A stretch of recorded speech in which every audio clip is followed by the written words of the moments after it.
Hello again. Now, our next guest, Caroline Flint, represents an area which voted strongly to leave the EU, and when I visited Don Valley last October, there was certainly no mood for a second referendum then. So let's find out what Caroline Flint makes of her party's decision to back another vote. Thank you for being with us this morning. So how do you think Labour's position is going to go down in your constituency? Well, Labour's position is still to seek an improved offer. In fact, John McDonnell early on said we need a great British compromise, and I agree with him. It's not about a Tory deal. It's actually not about a Labour deal. It's about an improved Brexit deal. And myself and so many Labour MPs in the general election 2017 made a promise to our voters to respect the outcome of the referendum, and that was Labour's policy. So my appeal to John McDonnell, to Jeremy Corbyn, to Keir Starmer, is allow MPs to have a free vote on an improved deal. So those MPs who want a second referendum can vote for that, but those of us who want to keep our promises to our electorate can also keep faith with those people and vote for an improved deal. And secondly, to my Labour colleagues, it is about an improved deal, and if you want to support a transition period, if you want to make sure EU nationals' rights are maintained, if you want to make sure, as some of us have been negotiating for an improved workers' rights offer, but more importantly, make sure we don't go out without a deal, I urge my Labour colleagues to consider voting for an improved deal. It's interesting to talk about voting for an improved deal here. Does that mean that you are seriously considering voting in favour of the deal that Theresa May comes back with? Well, we already have on the table a deal that protects EU nationals, and more has been added to that since the vote in January. The waiving of fees, for example.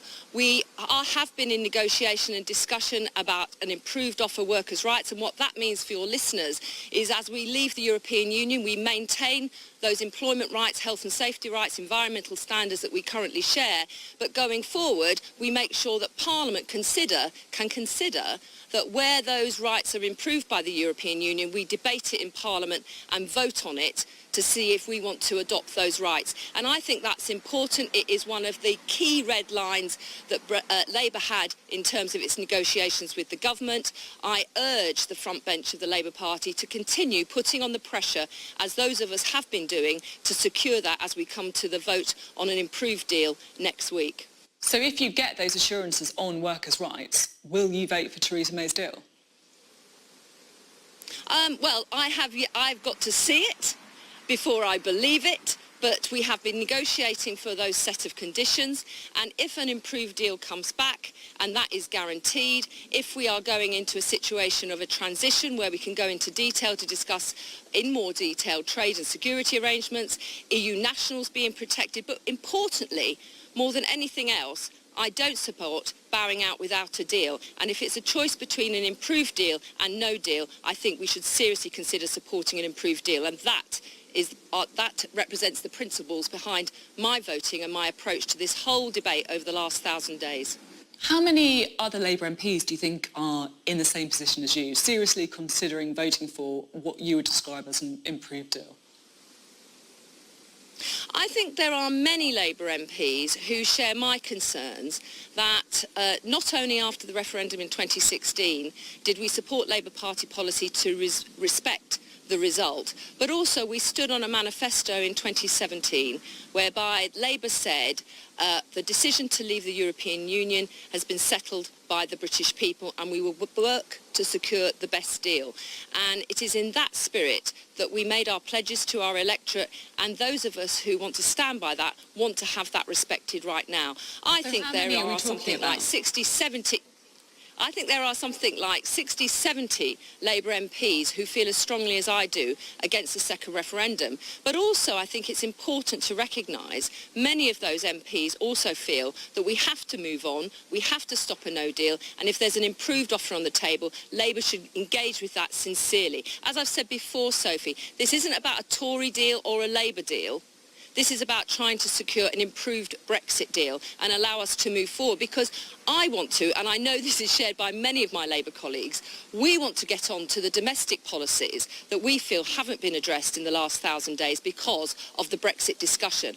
And I think we need to get onto that front, because I think therein lies the opportunity for Labour to make inroads to secure the next general election. And Brexit is stopping us doing it. And if we are seen to not keep our promises that we made, then I think that bodes ill for the Labour Party.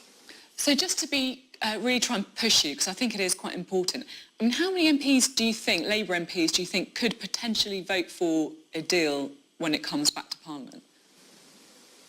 Well, I think that all depends on the front bench. I think if there was a free vote, a number, 10s, 20s, 30s, would vote for an improved offer. I think that's the reality. The problem is that we are being asked to break our promises under a whipping system that does not allow us to keep faith with our electorate.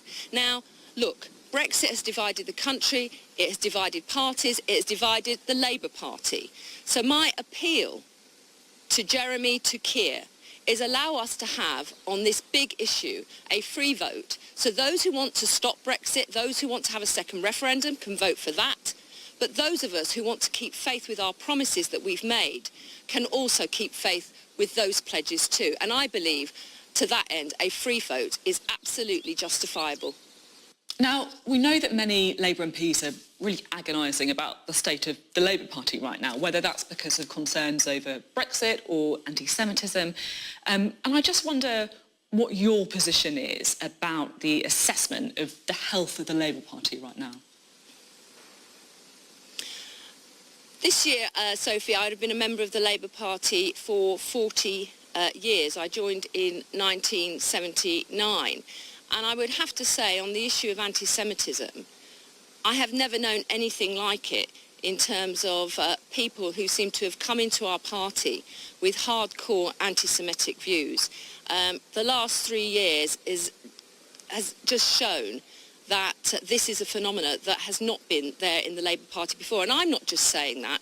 NEC member John Landsman, who founded Momentum, is saying it too. And to that end, I think the Labour Party, whilst it has improved its structures to deal with this, it's not really a structural problem in that sense. It's an action problem. And what I want to see is these, whether it's a couple of hundred or more, hardcore anti-Semites kicked out of our party. And that needs to be done effectively and quickly. I mean, I know you have very different views on Brexit to the independent group who split from the Labour Party, but do you ever look across at Ian Austin, who quit the party to sit as an independent, and think, I understand why you did that and I could be tempted to do the same? No, I won't be tempted to do the same, but let me say this. When people like Luciana Berger, Joan Ryan, a friend of mine and still a friend of mine, when Ian Austin left the Labour Party, actually Mike Gapes as well, who I've known for many, many, many years, that was a week of sorrow to see those colleagues go. I don't agree with them. Obviously, it's clear on the Brexit issue, Ian Austin and I have more common ground on that matter. But I think more than anything else that stands out is the bullying, the racism and intimidation that my friend and colleague Luciana Berger suffered was absolutely unacceptable. And the party should have stood up much, much earlier to deal with that. And last 2 weeks should be seen as a time of sorrow for the Labour Party, and we have to think about why those members left, rather than in some quarters being triumphant about it. Our party is a broad church, to be honest, of social reformers who want social justice. We were founded to achieve that. We were founded to achieve that through winning seats to gain power through government. And for our party, we need to make sure that we recognise that this sort of disruption, this sort of factionalism, this sectarianism will not help Jeremy Corbyn win a general election. OK. Thank you very much, Caroline Flint. Thank you.